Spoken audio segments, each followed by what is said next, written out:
All is well একটা cinema যা আমাদের হাসিয়েছে, কানিয়েছে আর জীবনকে নতুনভাবে ভাবতে শিখিয়েছে। সেই সিনেমাকে ঘিরেই এক বড় খবর, 3 ইডিয়টস এর সিকুয়েল আসছে আর নাম হতে পারে 4 ইডিয়টস। लोग एक्टिंग में बिजी हैं तो क्रिकेट हम कर लेते हैं। সবচেয়ে বড় প্রশ্ন, কে হচ্ছেন চতুর্থ ইডিয়ট? এখনো পর্যন্ত নির্মাতাদের পক্ষ থেকে কোনো আনুষ্ঠানিক ঘোষণা নেই, তবে সোশ্যাল মিডিয়ায় জোর গুঞ্জন রণবীর কাপুর হতে পারেন নতুন ইডিয়ট। যদি সত্যি হয় তাহলে কল্পনা করুন আমির খান আর রণবীর কাপুর একসঙ্গে স্ক্রিনে, ব্যাপারটা কতটা এক্সাইটিং হতে পারে।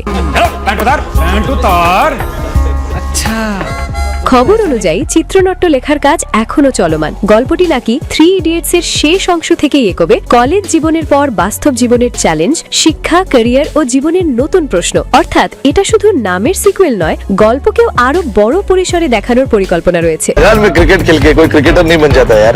देखिए एड्स में एक्टिंग करके कोई শুধু 3 বন্ধু নয়, 2009 সালের মূল সিনেমার প্রায় সব জনপ্রিয় চরিত্রকেই আবার দেখা যেতে পারে। বিশেষ করে করিনা কাপুর পিয়ার ফিরে আসার সম্ভাবনাও রয়েছে, যা ভক্তদের উত্তেজনা আরো বাড়িয়ে দিচ্ছে। একটু মনে করিয়ে দিই, 2009 সালে মুক্তিপ্রাপ্ত 3 ইডিয়টস ব্যবসা করেছিল প্রায় 400 কোটি রুপি, হয়ে উঠেছিল ছাত্র তরুণ সমাজের আবেগের প্রতীক। 1.5 দশক পর তার সিকুয়েলের খবর স্বাভাবিকভাবেই ভক্তদের মধ্যে তৈরি করেছে বিশাল উচ্ছ্বাস। খবর অনুযায়ী পরিচালক রাজকুমার হিরানি নাকি চান এই সিকুয়েল যেন শুধু নস্টালজিয়া নয়, বরং সময়ের সঙ্গে তাল মিলিয়ে আরো গভীর গল্প বলুক।